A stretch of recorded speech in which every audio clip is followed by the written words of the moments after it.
Good morning students, welcome to the digital platform Winsome international school. हम कर रहे थे क्लास 9 का चैप्टर 1 नंबर सिस्टम, जिसके अंदर हमने एक्सरसाइज 1.1 और 1.2 कंप्लीट कर ली है। एग्जाम्पल 10 तक हमने देख लिए थे। आज हम शुरू करेंगे एक्सरसाइज 1.3। एक्सरसाइज शुरू करने से पहले मैं आपको एक दो चीजें वापस बता देता हूँ, रिवाइज करा देता हूँ आपको। देखिए, हमने क्या चीज की थी यहाँ पे। हमने ये बताया था कि कैसे हम 1/11 की वैल्यू निकाल सकते हैं। ये वैल्यू क्या आएगी, रिपीटिंग यानी रिकरिंग आएगा या नहीं आएगा, या टर्मिनेट हो जाएगा। मीन्स इसकी वैल्यू जो होगी वो कितने डिजिट्स तक चलेगी, पॉइंट के बाद वो फिनिश हो जाएगी, या अपने आप को वापस से रिपीट करेगी, या हर बार कुछ नया आएगा और खत्म ही नहीं होगा। ये 3 केसेस आते हैं। क्या क्या केस थे हमारे पास? पहला केस टर्मिनेटिंग। टर्मिनेटिंग का मतलब क्या है? पॉइंट के बाद कुछ डिजिट्स आए और वो फिनिश हो जाए, 0 आ जाए। सेकंड है non terminating. Means value point के बाद चलती जा रही है, चलती जा रही है, चलती जा रही है, खत्म ही नहीं हो रही। लेकिन नॉन टर्मिनेटिंग में भी 2 चीजें आती है। पहला रिकरिंग या नॉट रिकरिंग। ठीक है, तीनों का एग्जांपल समझाता हूं आपको। देखिए, टर्मिनेटिंग का मतलब है, मान लीजिए कोई चीज ऐसी है 0.125, ये यहीं पे फिनिश हो गया। इसका मतलब क्या हुआ? ये टर्मिनेट हो गया, इससे आगे ये और आगे वैल्यू नहीं आएगी, यहीं पे इसकी वैल्यू फिनिश हो गई है। नॉन टर्मिनेटिंग का मतलब होता है जो खत्म ही नहीं हो रहा। अब उसमें भी पहला आता है रिकरिंग। रिकरिंग मतलब जैसे 0.3333 ये सो ऑन चलता जा रहा है, यानी कि खत्म तो नहीं हो रहा लेकिन रिपीट हो रहा है, रीअकर, वही नंबर वापस आ रहा है। ये ऐसा भी हो सकता है, या 0.323232 ऐसा भी चल सकता है। 2 नंबर भी रिपीट हो सकते हैं, 3 नंबर भी रिपीट हो सकते हैं, 10 नंबर भी रिपीट हो सकते हैं। इनको क्या बोलते हैं? Recurring. Non terminating but recurring, बार बार आ रहा है, बार बार वही नंबर आ रहे हैं, चाहे 1 आ जाए, चाहे 2 आ जाए, चाहे 5 का पेयर आ जाए। इसी तरीके से आता है non terminating and non recurring. इसका मतलब ये होता है, जैसे हमने लिखा है 0.10 100 100 1 4 बार 0 एंड सो ऑन। इसमें ये खत्म नहीं हो रहा है लेकिन डिजिट्स रिपीट भी नहीं हो रहे। पहली बार 10 रिपीट हुआ, 10 आया, फिर 100 आया, फिर 1000, फिर 10,000 ऐसे। या फिर ऐसे मान लीजिए 0.123 1223 1223, इस तरीके से चल रहा है कोई नंबर। तो ये भी क्या है? नॉन टर्मिनेटिंग है लेकिन नॉट रिकरिंग है। तो ये 3 केस आपको समझने हैं कि कौन सा केस आ रहा है अपने सामने। अब बात करते हैं इनमें से कौन सा नंबर रैशनल होगा और कौन सा नंबर इररेशनल होगा। तो देखिए, जो टर्मिनेट कर गया, कंफर्म है हम उसमें कि ये नंबर क्या होगा? ये रैशनल होगा। क्यों रैशनल होगा? क्योंकि इसको हम P/Q फॉर्म में लिख सकते हैं। यहां से पॉइंट हटाए, नीचे 1000 लिख दिया, ये हमारा रैशनल नंबर बन गया। क्लियर है ये चीज? अब जो रिकरिंग नंबर है 0.333333, इसको भी हमने कल की क्लास में P/Q के फॉर्म में बनाना सीखा था कि इसको दोनों तरफ 10 से मल्टीप्लाई कर दो तो x की वैल्यू निकल के आ जाती थी। इसका मतलब जो ये 0 पॉइंट जो बार बार रिपीट हो रहे हैं नंबर, चाहे ये वाला हो चाहे ये वाला हो, इसको भी हम क्या बोलेंगे? ये भी हमारा P/Q के फॉर्म में आ जाता है, इसलिए ये भी कैसा नंबर होगा? रैशनल नंबर होगा। लेकिन जो नॉन टर्मिनेटिंग है और नॉट रिकरिंग है, ये जो नंबर है इसको हम किसी भी हालत में P/Q के फॉर्म में नहीं लिख सकते। इसलिए ये वाली चीज जो होगी ये हमारा क्या होगा? इररेशनल होगा। ये क्या होगा? इररेशनल। तो ये ध्यान रखना है, पहला केस रैशनल, दूसरे केस में भी ये वाला केस रैशनल होगा, लेकिन ये वाला केस जो होगा वो हमारा क्या होगा? इररेशनल। इसमें ऐसे नंबर भी आ सकते हैं। देखो, एक एग्जांपल और देता हूं, 1.4142378615 पता नहीं कुछ भी चलता जा रहा है आगे, आपको पता ही नहीं चल रहा कि कहां खत्म होगा। ये कुछ भी चल रहा है आगे, कोई भी डिजिट अपनी मर्जी से आए जा रहा है। ऐसे वो नंबर भी क्या होंगे? Non terminating and not recurring. बार बार कुछ भी नया नंबर आ रहा है, कोई भी चीज रिपीट नहीं हुई वापस से।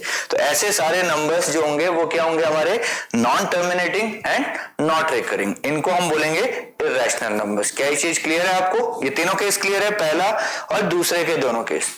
आई थिंक इतना समझ में आ गया होगा। फिर हम ये एक्सरसाइज शुरू करते हैं। चलिए,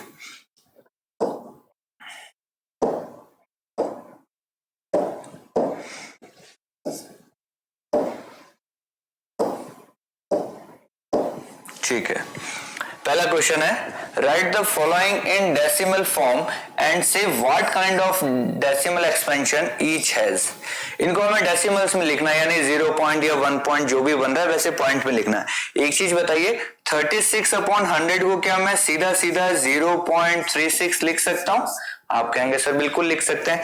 तो ये नंबर कैसा है? क्या ये टर्मिनेट हो गया? इससे आगे कोई डिजिट है क्या? इसमें कोई डिजिट नहीं है। तो इसके लिए हम क्या कह सकते हैं कि ये टर्मिनेटिंग नंबर है, या फिर इसको हम कह सकते हैं ये कैसा नंबर है? ये रैशनल नंबर है। कैसा नंबर है? ये रैशनल नंबर है, क्योंकि ये P/Q फॉर्म में भी है और ये हमने इसको डेसिमल में भी लिख दिया। ये टर्मिनेटिंग नंबर है। दूसरे सेंस में हम इसको क्या कह सकते हैं? टर्मिनेटिंग। चलिए, सेकंड आता है हमारे पास 1/11। इसको हम कैसे लिखेंगे? आपको क्या करना होगा? आपको डिवाइड करना होगा। लीजिए यहां करके देखते हैं। यहां हमने लिखा 1, यहां हमने लिखा 11। क्या ये 11 से जाएगा? नहीं जाएगा। तो हम पॉइंट लगाएंगे तो ये 10 हो गया। क्या अभी भी जाएगा? नहीं जाएगा। तो एक 0 और लगाना पड़ेगा, तो ये क्या बन गया? 100 बन गया। अब बताइए कितनी बार जाएगा? ये 9 लिखा तो 99। फिर क्या बन गया? ये 1 बन गया। 1 बन गया तो हम क्या करेंगे? फिर 0 लगाएंगे। अभी भी नहीं जा रहा, फिर 0 लगाना पड़ेगा। 2 बार 0 लगाया, फिर ये क्या बना? 9 आ गया। फिर 99। ये ऐसा चलता रहेगा। कहने का मतलब है यही चीज बनती रहेगी बार बार। आई थिंक एक 0 भी लगाना पड़ेगा। ये बार बार रिपीट होता रहेगा, इस तरीके से चलता रहेगा। इसका मतलब ये कभी खत्म नहीं होने वाला। तो हम क्या लिखेंगे इसके लिए? क्या लिखेंगे? Non terminating. नॉन टर्मिनेटिंग है, खत्म नहीं हो रहा है, लेकिन कैसा है? रिकरिंग है। रिकरिंग है, इसलिए हम इसको क्या लिखेंगे? ये रैशनल है। क्लियर है? इसी तरीके से आप क्या कीजिए, इसको सॉल्व कीजिए खुद से। ये 4 1/8 है। इसको क्या लिख सकता हूं मैं? इसको ऐसे लिखा जाता है 4 + 1/8, यानी 32 + 1 33/8। इसको आप खुद सॉल्व कीजिए, डिवाइड करके बताइए मुझे क्या बनेगा। फटाफट बताइए क्या बनेगा, जल्दी से। आपके पास 10 सेकंड का टाइम है। आया कुछ आंसर? क्या करेंगे हम? यहां पे लिखेंगे 33, यहां पे लिखेंगे 8, 4 × 32, क्या बचा? 1, पॉइंट लगाया तो 0, 1 लगाया तो 8, ये बन गया 2। फिर हमने लगाया 0 तो 0, ये 8, 2 × 16, बच गया 4, 0। एक सेकंड, ये 0 ज्यादा लग गया हमारे यहाँ पे।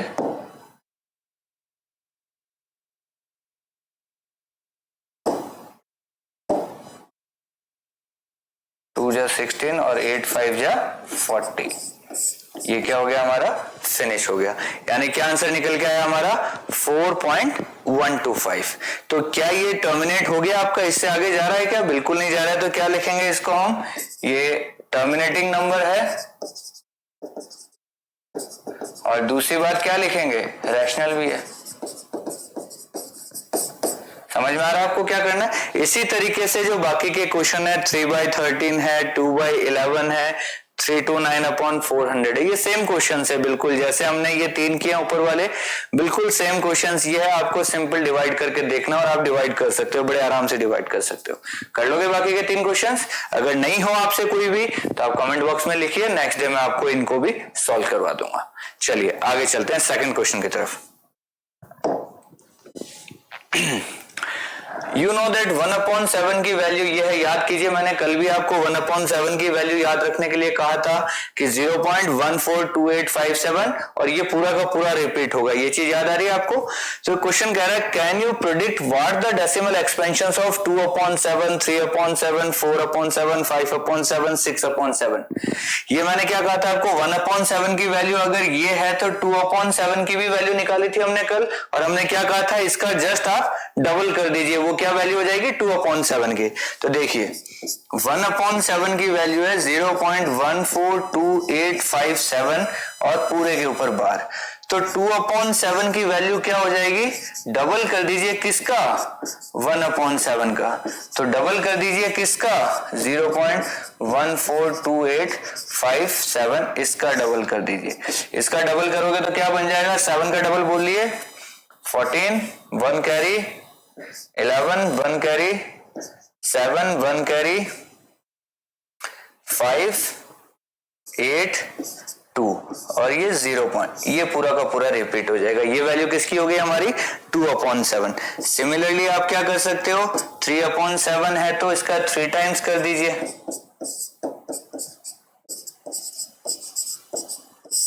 4/7 निकालना है तो 4 टाइम्स कर दीजिए, 5 टाइम्स कर दीजिए, 6 टाइम। ये एक और मैं करके बता रहा हूं, 7 3 जा 21, 2 कैरी 17, 5 3 जा 15 प्लस 2 17, 1 कैरी 24 प्लस 1 25, 2 कैरी 6 और 2 8, 4 3 जा 12, 1 कैरी 3 प्लस 1 4 और 0.4 ये हमारा रिपीट हो गया। इस तरीके से आप 1/7, 2/7, 3/7, 4/7 कितना भी आपको निकालना वैल्यूज लगातार निकाल सकते हैं। मेरे ख्याल से क्लियर हो गया होगा आपको। 1/7 हमें याद रखना है, इसका डबल करोगे तो 2/7, ट्रिपल करोगे तो 3/7, 4 गुना करोगे तो 4/7 एंड सो ऑन, ये ऐसे चलता रहेगा आगे से आगे। चलिए next question, express the following in the form p upon q where p and q are integers and q not equal to 0। याद कीजिए ऐसे क्वेश्चन हमने कल भी एग्जांपल में किए थे काफी सारे। हमने क्या कहा था, जितने डिजिट्स रिपीट हो रहे हैं उतने इंटू, मतलब अगर एक डिजिट रिपीट हो रहा है तो 10 से मल्टीप्लाई करना है, 2 डिजिट रिपीट हो रहे हैं तो 100 से करेंगे, 3 डिजिट अगर रिपीट हो रहे हैं तो 1000 से मल्टीप्लाई करेंगे। याद आ रहा है ये चीज। तो चलिए पहला करते हैं, 0.6 को मैं क्या लिखूंगा, x इक्वल टू 0.6666, ये ऐसे चलता रहेगा, ऐसे लिख सकते हैं इसको। 10 से दोनों तरफ मल्टीप्लाई कीजिए, क्या बन जाएगा 10x इक्वल टू 6.6666, ऐसे चलता रहेगा। इसको मैं क्या लिख सकता हूं, 6 प्लस 0.6666 ऐसा चलता रहेगा, यानी ये बन गया 6 प्लस वापस x बन गया ये, और ये हमारा है 10x। ये x इधर आया तो क्या बच गया 9x इक्वल टू 6, तो x की वैल्यू हो गई 6/9। इसको मैं क्या लिख सकता हूं 2/3। ये मेरा क्या हो गया, आंसर हो गया। समझ में आया, यही चीज बताई थी कल, बिल्कुल जैसा एग्जांपल में किया था सेम टू सेम हमने आज यहाँ पे कर दिया। अगर ये आपको समझ में आया तो इसको ट्राई कर सकते हो आप। जल्दी से पहले वीडियो को पॉज करके पहले इसको आप खुद ट्राई कीजिए, नहीं होगा तो फिर देखिए। चलिए इसको मैं क्या लिख सकता हूं, x equal to 0.477777 and so on. एक ही डिजिट रिपीट हो रहा है तो क्या लिखूंगा, 10 से मल्टीप्लाई कर देंगे, 10x equal to 4.77777 and so on. इसको मैं लिख सकता हूं, पहले मुझे ये बनाना है 0.47777 और ये इसमें से माइनस करूंगा तो क्या बचेगा, जल्दी से बता दो। इसमें से माइनस करेंगे तो ये बचेगा 4.3 प्लस ये बच गया, यानी ये क्या बच गया 4.3 प्लस वापस x बन गया, और यहाँ पे क्या है 10x। ये x इधर आएगा तो कितना बचेगा 9x इक्वल टू 4.3, यानी x की वैल्यू कितना आ गया 4.3/9। सही से लिखेंगे तो 43/90। ये हमारा क्या हो गया, इसका आंसर हो गया। अगर ये चीज समझ में आई है तो लास्ट वाले क्वेश्चन को भी आप लोग ट्राई कीजिए, फटाफट ट्राई कीजिए इसको वीडियो पॉज करके।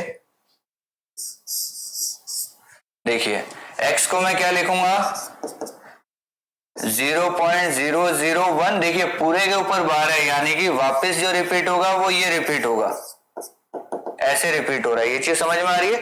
कितने डिजिट रिपीट हो रहे हैं 3 डिजिट, तो किससे मल्टीप्लाई करूंगा 1000 से करूंगा, तो 1000x कितना हो जाएगा, ये बन जाएगा हमारा 1.001001 एंड ठीक है, ये चीज बन गया। अब इसमें को मैं वापस से सही लिखूंगा तो ये बन जाएगा 1000x इक्वल टू, पहले 001 हमें लिखना है,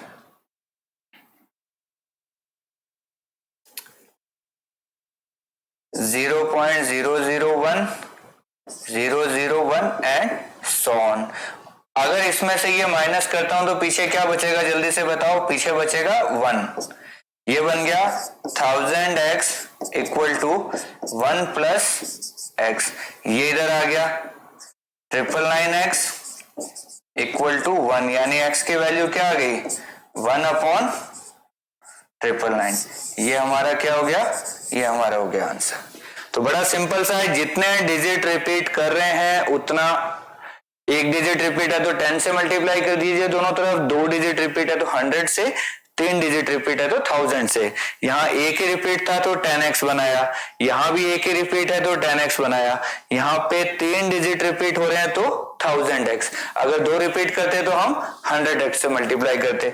उसके बाद वापस ये x लिख लीजिए, जो इसमें से डिफरेंस हो वो यहाँ लिख दीजिए, यहाँ x लिख दीजिए, दोनों का डिफरेंस यहाँ, यहाँ x लिख दीजिए, दोनों का डिफरेंस यहाँ कर दीजिए। ये एक सिंपल सा कंसेप्ट मैंने आपको समझा रखा है। चलिए थर्ड क्वेश्चन भी हमारा कंप्लीट हो गया है, नेक्स्ट चलते हैं आगे। Fourth question, express 0.99999 in the form PQ, are you surprised by your answer. ये कह रहा है कि पहले इसको P/Q में कन्वर्ट कीजिए, देन हम देखते हैं कि इससे क्या बनता है। देखिए इसको अगर मैं P/Q में कन्वर्ट करूंगा तो वही फंडा है, कितने डिजिट रिपीट हो रहे हैं पहले तो मुझे बताइए। क्या इसको मैं 0.9 के ऊपर बार लिख सकता हूं? आप कहेंगे बिल्कुल 9 ही तो रिपीट हो रहा है बार बार, यानी एक डिजिट रिपीट हो रहा है, तो x की वैल्यू क्या हो गई ये। इसको मैं सही से लिखूंगा तो 0.9999 एंड सो ऑन। तो 10 से मल्टीप्लाई कर दीजिए, 10x इक्वल टू क्या हो जाएगा 9.9999 एंड सो ऑन। इसको थोड़ा सा सही लिखेंगे तो 9 प्लस 0.99 बन जाएगा ये एंड सो ऑन। तो ये बन गया 9 प्लस x, और यहाँ पे क्या है 10x, ये x इधर आएगा तो कितना बचेगा 9x इक्वल टू 9। तो x की वैल्यू क्या आ गई 9/9 यानी कि 1। ये हमारा आंसर हो गया P/Q में। अब आप बोलोगे सर ये तो 0.999 था और P/Q की फॉर्म में ये तो 1/1 बन गया, तो क्या आप सरप्राइज्ड हुए इस आंसर से? आपको बिल्कुल होना भी चाहिए, पर आप ये चीज बताइए, क्या 0.99999 इतने 9 ले लेते हैं हम, 2 4 6 9 ले लिए, हालांकि और भी है। अगर इसको मैं 1 में से माइनस करूं, हमारा आंसर क्या आ रहा है 1 आ रहा है, और एक्चुअल में हमें क्वेश्चन क्या दिया था 0.999। इन दोनों में आप जब डिफरेंस देखोगे तो पता क्या आएगा 0.0000001, इतना छोटा सा। अब एक चीज बताइए, 1 में से, और अगर मैं इसमें 9 और लिख दूं, थाउजेंड्स ऑफ 9 लिख दूं, तो ये जो 1 आएगा ये थाउजेंड्स ऑफ 0 के बाद आएगा, और ये इतनी छोटी सी वैल्यू है जो बिल्कुल इनसिग्निफिकेंट है। कहने का मतलब है आपको, अगर मैं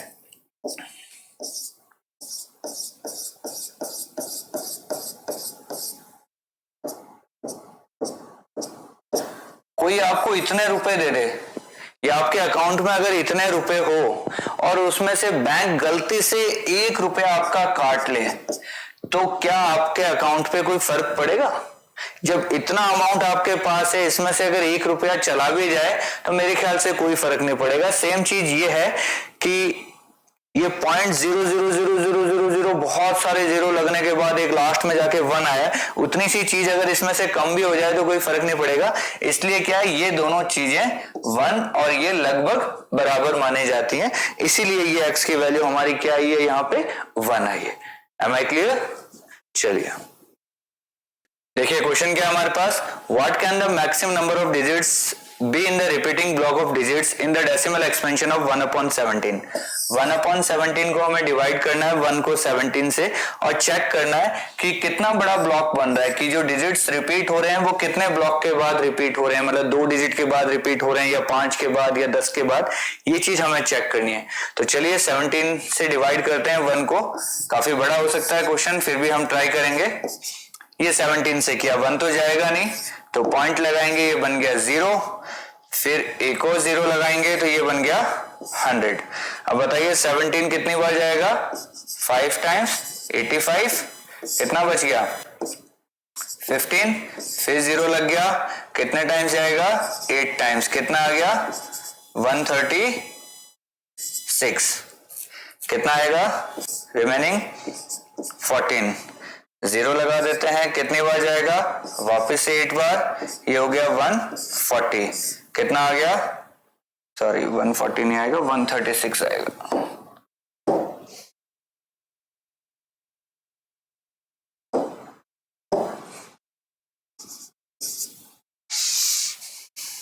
ये बचेगा 4 0।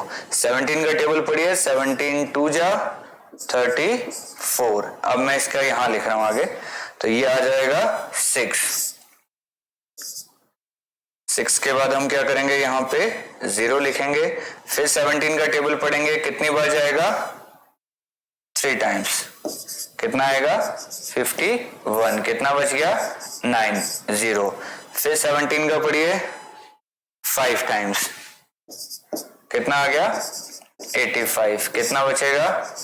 50। फिर 17 का पढ़िए 34, कितना आएगा? 16। फिर 0 लगा देते हैं, कितनी बार जाएगा? ये 9 टाइम्स चला जाएगा, 9 टाइम्स जाएगा तो कितना बचेगा? 153। कितना आ गया?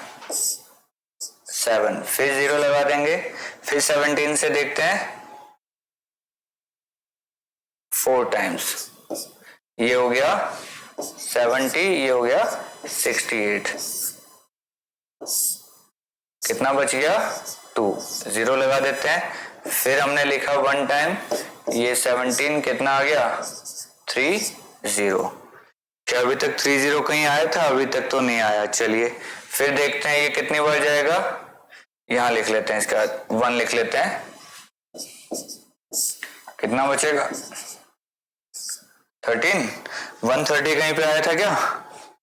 अभी भी 130 कहीं पे नहीं आया। चलिए फिर पढ़ते हैं 17 का टेबल, कितनी बार पढ़ेंगे? 5 टाइम्स 8 टाइम्स या 136, 7 टाइम्स जाएगा।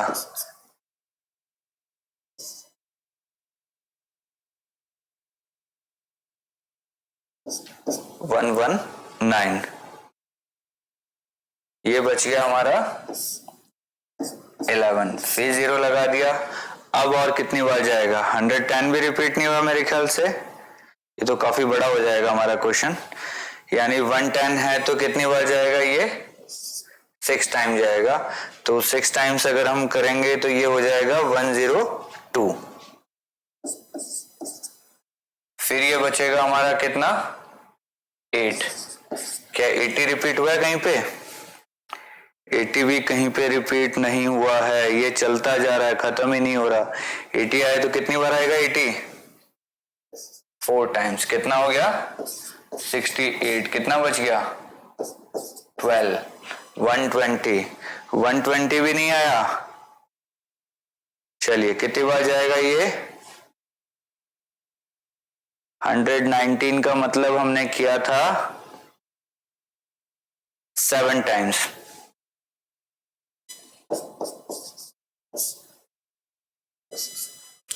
यानी ये बच गया वापस से 1। अब देखिए 1 कहीं आया था क्या? स्टार्टिंग में 1 आया था, यही 1 अब वापस आ गया। कहने का मतलब है इतने डिजिट्स आने के बाद अब ये दोबारा क्या होगा? रिपीट होगा। कितने डिजिट्स हो गए? देखिए 1 2 3 4 5 6 7 8 9 10 11 12, आप गिनते रहिए। यानी इतने सारे डिजिट्स के बाद इसके ऊपर क्या लगा है? इसके ऊपर बार लगा है। तो बड़ा मुश्किल क्वेश्चन हो गया ये तो आपके लिए। मैं तो यहाँ पे छोड़ने वाला था, फिर मैंने सोचा चलो जितनी जगह बची है इतना और ट्राई कर लेते हैं। हमने ट्राई किया तो फाइनली ये जो एक था ये वापस से हमें दिखा है। कहने का मतलब है 1/17 को अगर डिवाइड करने बैठा दो किसी को तो स्टूडेंट 15 मिनट तक और कुछ नहीं करेगा, सिर्फ डिवाइड ही करता रहेगा। देखिए कितना लंबा डिवाइड चला है। यहां जाके ये डिवाइड वापस से रिपीट होगा, जितना अभी तक लिखा है ये सारा का सारा वापस से होगा। तो देखिए इसको फटाफट देखिए क्वेश्चन को, कितना मुश्किल क्वेश्चन था ये। इतने सारे डिजिट्स हम रिपीट नहीं कर सकते। 1 2 3 4 5 6 7 8 9 10 11 12 13 14 15 और एक 16 डिजिट्स वापस से रिपीट होंगे तब ये इतना बड़ा ब्लॉक बनेगा। देखिए तो क्वेश्चन समझ में आया आपको। 1/17 सबसे मुश्किल डिवीजन है मान के चलिए, और इतने लंबे में तो आप सोच भी नहीं सकते कि ये रिपीटिंग है या नॉट है, मतलब रिकरिंग होंगे या नहीं होंगे। यहां तक तो हम डिवाइड करके देखेंगे ही नहीं, ये तो क्वेश्चन ने बोला है इसलिए हमने देखा, अदरवाइज हम तो यहीं पे देख लेते कि 5 8 8 2 3 5 कुछ भी आ रहा है, बार बार नए नंबर आ रहे हैं। इसका मतलब हम अगर इतना ही चेक करते तो हम ये कहते कि ये नॉन रिकरिंग है। लेकिन जैसे ही हम यहां तक पहुंचे फिर हमें पता लगा नहीं नहीं ये तो रिकरिंग है। यानी इतना लंबा जो भी रिकरिंग होगा उसको हम आसानी से पकड़ भी नहीं सकते, हमारी लिमिट्स होती है, मैनुअल कैलकुलेशन की एक लिमिट होती है, उससे ज्यादा हम बाहर नहीं जा पाएंगे। चलिए next question. Look at the several examples of rational numbers in the form p and q, where p and q are integers with no common factors other than 1 and having terminating decimal representations. Can you guess what property q must satisfy? देखिए ये question actual में क्या है, theory का question है, ये practical question नहीं है, थ्योरी का क्वेश्चन है। ये कहना चाह रहा है कि आपको कुछ एग्जांपल्स देखने हैं, वो नंबर कैसे होने चाहिए, आपके रैशनल नंबर होने चाहिए, यानी कि P/Q के फॉर्म में होने चाहिए। और सेकंड चीज क्या कह रहा है, P और Q ऐसे इंटीजर्स होने चाहिए जिनके अंदर कोई भी कॉमन फैक्टर ना हो अदर देन 1। और एक कंडीशन डाली है कि इनका जो डेसिमल एक्सपेंशन है वो कैसा होना चाहिए, टर्मिनेटिंग होना चाहिए। मतलब वो नॉन टर्मिनेटिंग वाला कंसेप्ट नहीं आना चाहिए, नहीं कि डिवीजन चलता ही जा रहा है चलता ही जा रहा है, टर्मिनेट होना चाहिए। तो टर्मिनेट होने के लिए हम क्या करेंगे, तो चलिए हम कुछ एग्जांपल्स देखते हैं। हमने लिखा 2/3, हमने लिखा 3/2, हमने लिखा 3/4, हमने लिखा 2/5, हमने लिखा 3/5। इनको जरा आप डिवाइड करके देखिए। हमने लिखा 5/8, हमने लिखा, कुछ भी कॉमन तो नहीं है ना, देखिए इन दोनों में 1 के अलावा कुछ भी कॉमन नहीं है मेरे ख्याल से, ठीक है, सारों के अंदर 1 के अलावा कुछ भी कॉमन नहीं है। दूसरा हमने ये देख लिया दोनों इंटीजर से ऊपर और नीचे, ठीक है। अब इनका हमें डेसिमल एक्सपेंशन देखना है। 2/3 को जब आप डिवाइड करोगे 2 को 3 से तो ये अप्रोक्स आएगा 0.6666, आप देखोगे तो ऐसा आएगा। हमें कैसा कहा था, टर्मिनेटिंग होना चाहिए, पर ये तो टर्मिनेटिंग नहीं है, इसका मतलब इस केस को हम नहीं देखेंगे। चलिए 3/2 की वैल्यू बताइए क्या आती है, आप डिवाइड करके देखोगे तो कितना आएगा 1.5। 3/4 बताइए जल्दी से कितना आएगा, आप डिवाइड करोगे तो ये आएगा 0.75। 2/5 बताइए कितना आएगा, ये आएगा 0.4। इसको कीजिए कितना आएगा, ये आ जाएगा 0.6। इसको कीजिए कितना आएगा, ये आएगा 0.6।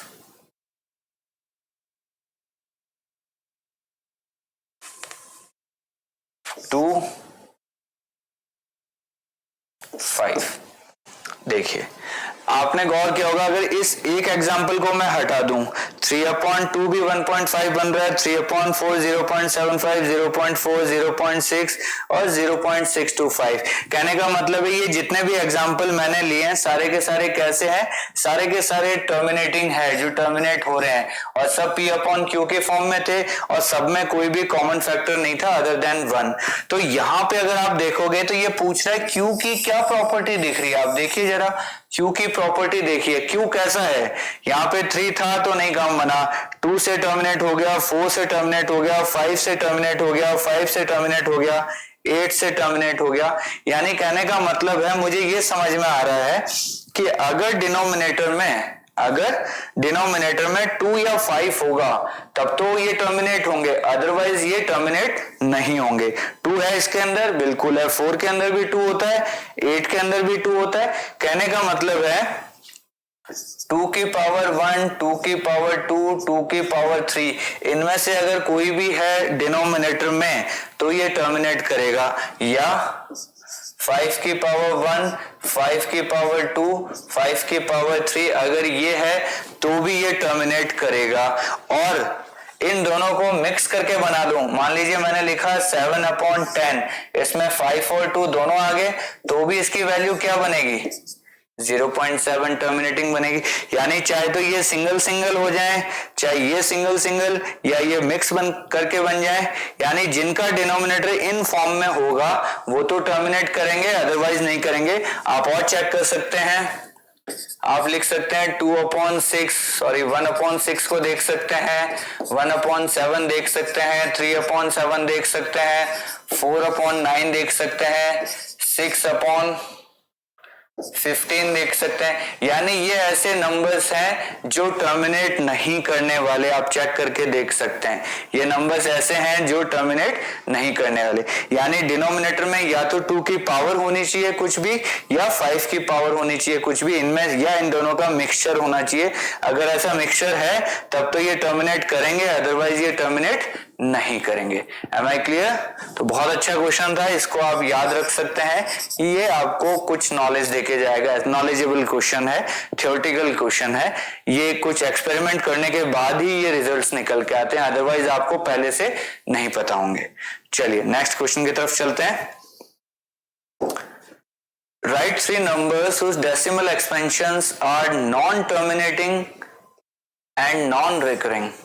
ऐसे नंबर्स का एग्जाम्पल बताइए जो ना तो टर्मिनेट हो रहे हैं और ना ही रिकर कर रहे हैं, यानी नॉन टर्मिनेटिंग होने चाहिए और नॉन रिकरिंग होने चाहिए। तो ऐसा एग्जाम्पल आपको पता होंगे, √2 की वैल्यू देख लीजिए, √3 की वैल्यू देख लीजिए, √7 की वैल्यू देख लीजिए, √11 की वैल्यू देख लीजिए।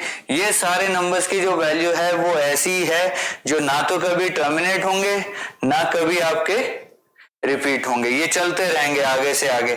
जैसे पाई की वैल्यू है, ये सारे एग्जांपल्स वो हैं जो ना तो कभी खत्म होंगे और ना ही कभी रिपीट होंगे, ये चलते रहेंगे अनंत तक। जितना आप डिवाइड कर सकते हो करके देख लीजिए। चलिए आगे चलते हैं। Find 3 different irrational numbers between rational numbers this and this. देखिए इन दोनों के बीच में अगर रैशनल नंबर सर्च करने होते हैं तो हमने वो मेथड किया था, अगर आपको 3 निकालने हैं तो 4 से ऊपर नीचे मल्टीप्लाई कर दीजिए, बीच वाले नंबर लिख लीजिए।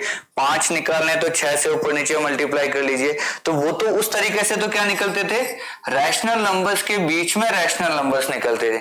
लेकिन इस क्वेश्चन में हमें क्या कहा है, ये कह रहा है इरेशनल नंबर्स निकालिए बिटवीन दीज 2 रैशनल नंबर्स। तो इरेशनल नंबर अगर हमें निकालना है तो सबसे पहले हमें रैशनल नंबर्स को डेसिमल एक्सपेंशन में कन्वर्ट करना पड़ेगा। सबसे पहले क्या करना पड़ेगा, हमें इसका डेसिमल एक्सपेंशन निकालना पड़ेगा। तो चलिए 5/7 को मैं क्या लिख सकता हूं, ये 5 लिखा मैंने और यहां मैंने लिखा 7, तो ये हो गया 0.7 से डिवाइड कीजिए, 7 7 जा 49, 10 1 टाइम 7 बच गया 3, 7 4 जा 28, 20 14 60 56 40 35, यानी ये ऐसे चलता रहेगा 714285। आगे मुझे नहीं पता कहां जाके ये खत्म होगा, पर हमारे लिए इतना सफिशिएंट है। इसी तरीके से आप 9/11 की वैल्यू निकालिए, ये लगाया पॉइंट, ये बन गया 90, 8 जा 88, ये बन गया 20, 1 जा 11, ये बन गया 90, ये फिर बन गया 8 जा 88, फिर ये 20, ये 1 जा 11, ये रिपीट होता रहेगा 81 81 81 इस तरीके से। ये हमने सही किया, एक बार दोबारा चेक कर लेते हैं। 7 7 जा 49, 10, 7 1 जा 7 30, 7 4 जा 28, 20, 7 2 जा 14, 60, 7 8 जा 56, 40, 7 5 जा 35, देन ये वापस देखिए 50 आ गया, और ये 50 से ही हमने स्टार्ट किया था, यानी इसके बाद ये रिपीट हो रहा है और 81 के बाद ये रिपीट हो रहा है। कहने का मतलब मैं क्या लिख सकता हूं,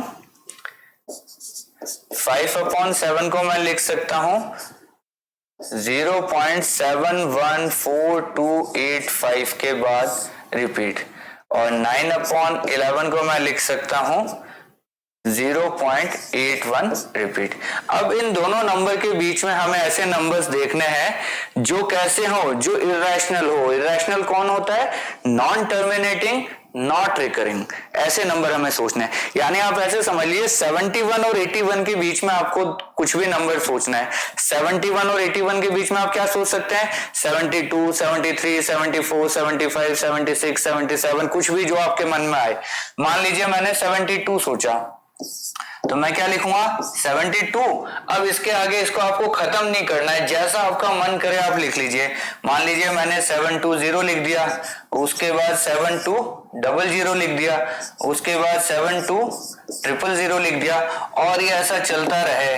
तो क्या डिजिट्स रिपीट हो रहे हैं, नहीं हो रहे। क्या ये खत्म हो रहा है, नहीं हो रहा। ऐसे एक और नंबर सोच लीजिए, मान लीजिए आपने 73 सोचा, तो 73 के बाद जो मन करे आप लगा लीजिए, 731, 7311, 7311, 731111, और ऐसे चलते रहे, जैसा आपका मन करे आप कर सकते हैं। मान लीजिए आपने 74 सोचा, तो आप लिख लीजिए 7456, 74566, 74566, ऐसे चलते रहिए। जैसा आपका मन करे आप दुनिया भर के नंबर सोच सकते हैं, बस रिपीट नहीं होने चाहिए, ये ध्यान रखना है, और खत्म भी नहीं होना चाहिए, ये ध्यान रखना है। तो ऐसे नंबर्स जो ना तो रिपीट हो रहे हैं और ना ही टर्मिनेट कर रहे हैं, वो हमारे नंबर्स कैसे होते हैं, वो हमारे इरेशनल नंबर होता है। मैं 3 ढूंढने को कहा था, ये लीजिए, आप ऐसे कोई भी आप 3 लिख के रख दीजिए। तो कैसा लगा ये क्वेश्चन आपको, अच्छा क्वेश्चन है, कर सकते हैं ऐसा। पहले 5/7 का डेसिमल एक्सपेंशन, फिर 9/11 का डेसिमल एक्सपेंशन, और दोनों के बीच में जो भी आप कोई भी वैल्यू, ये इसको 0.71 समझो, इसको 0.81 समझो, दोनों के बीच में कोई भी उठा लीजिए और उसके आगे अपनी मर्जी के कोई भी नंबर जोड़ दीजिए। वो हमारा बस टर्मिनेट नहीं होना चाहिए और रिपीट नहीं होना चाहिए, इतना सा आपको ध्यान रखना है। चलिए, अच्छा क्वेश्चन है, ऐसा क्वेश्चन आपके एग्जाम में आ सकता है, एग्जाम के पॉइंट ऑफ व्यू से ये अच्छा क्वेश्चन है। चलिए next question, classify the following numbers as rational और इरेशनल। हमें पता लगाना है कि ये नंबर्स हमारे रैशनल होंगे या इरेशनल होंगे। तो बड़ा आसान काम है ये पता करना। हमें कब पता चलेगा रैशनल है, हमें तब पता चलेगा अगर टर्मिनेटिंग नंबर हुआ या P/Q के फॉर्म में हुआ, तब तो हम बोलेंगे रैशनल। अगर नॉन टर्मिनेटिंग है लेकिन रिपीट हो रहा है, रिकरिंग हो रहा है, तब भी क्या होगा, रैशनल। ना तो ये टर्मिनेट हो रहा है ना ये रिपीट हो रहा है, तब वो किस में चला जाएगा, इरेशनल। तो रूट 23 हमारा क्या है, प्राइम नंबर है, और उसका भी हमने क्या ले लिया, रूट। तो 23 का रूट आप अगर चेक करोगे, आपने पुरानी क्लासेस के अंदर रूट निकालना सीखा होगा, आप इसका रूट निकाल के देखिए तो आपको पता चलेगा कि ये टर्मिनेट नॉन टर्मिनेटिंग होगा और नॉट रिकरिंग भी होगा। यानी ज्यादातर प्राइम नंबर्स अगर आप रूट में लोगे वो नॉन टर्मिनेटिंग, नॉट रिकरिंग होंगे, इसलिए हम इसको क्या कह सकते हैं, ये इरेशनल है। बाकी आपको चेक करना, मैं अपने आइडिया से बता रहा हूं आपको, आप रूट 23 की वैल्यू निकाल के देखना, कहीं मैं गलत तो नहीं हूं, मुझे क्रॉस चेक करके बताएंगे आप, ठीक है। चलिए, रूट 225 को मैं क्या लिख सकता हूं, ये तो सबको पता है 15 का स्क्वायर होता है तो 15 हो गया। तो 15 नंबर कैसा है, 15 तो P/Q की फॉर्म में, इसका मतलब ये क्या हो गया, ये हमारा रैशनल हो गया। चलिए, फिफ्थ क्वेश्चन देखिए, 1.10, 100, 100, 1 4 बार 0 अभी बताया था। ऐसा एग्जांपल क्या होता है, ना तो ये रिपीट हो रहा है ना ये खत्म हो रहा है, तो क्लियर कट हमें दिख रहा है, क्या लिखेंगे इसको, ये इरेशनल है। चलिए और देखते हैं, इसको देखिए 0.3796, ये 0.3796 से आगे कुछ भी नहीं है, यानी टर्मिनेट हो गया, इट मींस ये क्या है, रैशनल नंबर है। ये कैसा नंबर है, रैशनल नंबर है। इसको हम क्या लिख सकते हैं 3796 अपॉन 1 2 3 4 ऐसा लिख सकते हैं। ये P अपॉन Q के फॉर्म में बन गया।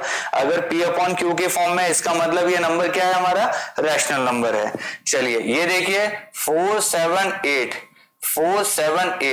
क्या रिपीट हो रहा है कुछ?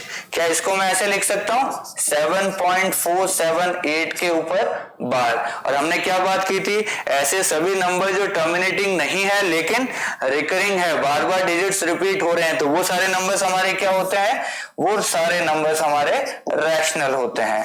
क्या इसको आप P अपॉन Q के फॉर्म में लिख सकते हैं? बिल्कुल लिख सकते हैं। हम क्या करेंगे, इसको x की वैल्यू ये मानेंगे और 3 डिजिट रिपीट हो रहे हैं तो 1000x बराबर ये कर लेंगे तो 999x कुछ आ जाएगा। देन हम इसको P अपॉन Q के फॉर्म में बना सकते हैं। सिखाया मैंने आपको P अपॉन Q बनाना, करके बताऊं एक और? चलिए करके बता देते हैं। देखिए ये बनेगा x की वैल्यू 7.478 के ऊपर बार, तो ये 1000x आपका बन जाएगा 478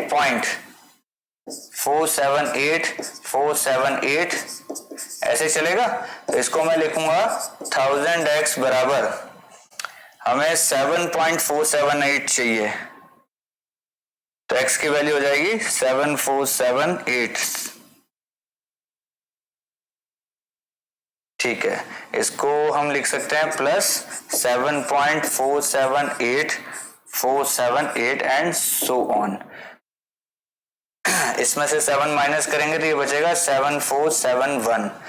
तो ये x बन गया, ये इधर आएगा तो 999x बराबर 7471, यानी x की वैल्यू क्या आ जाएगी 7471 अपॉन 999। ये हमारा क्या हो गया, x की वैल्यू आ गई। यानी कि इसको हम P अपॉन Q के फॉर्म में लिख सकते हैं, बिल्कुल लिख सकते हैं, और ये हमारा आंसर हो गया। तो इस तरीके से क्या पता चल गया, ये भी हमारा क्या है, रैशनल नंबर है। तो देखिए टोटल में से कितने रैशनल निकले, ये हमारा रैशनल है, ये हमारा रैशनल है और ये हमारा रैशनल है, और ये दोनों क्या है, इररेशनल। और इसके लिए मैंने आपको क्या कहा है, आप घर पे जाके खुद चेक करेंगे, √23 की वैल्यू निकालेंगे और मुझे बताएंगे क्या आ रहा है। मैंने आपको इररेशनल बताया, आपको मुझे बताना है मैं सही हूं या गलत हूं। चलिए आगे चलें, नेक्स्ट क्वेश्चन। चलिए एक्सरसाइज हमारी यहाँ पे फिनिश हो गई है, 9 क्वेश्चंस ही है।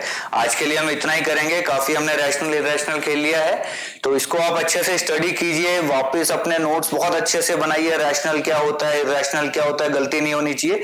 और ये ऐसी चीजें हैं अगर आपने आज सीख ली तो आगे फ्यूचर में आपको कभी प्रॉब्लम नहीं आएगी। जब आप 10th का एग्जाम देंगे या 12th का देंगे या बाद में फर्दर आप कभी भी कंपटीशन का देते हैं या बीटेक करते हैं, कुछ भी आप करते हैं, ये रैशनल इररेशनल वाली चीजें ऐसी अगर आप बेसिक क्लासेस में अगर अच्छे से सीख लेते तो फ्यूचर में कभी भी आपको दिक्कत नहीं आएगी।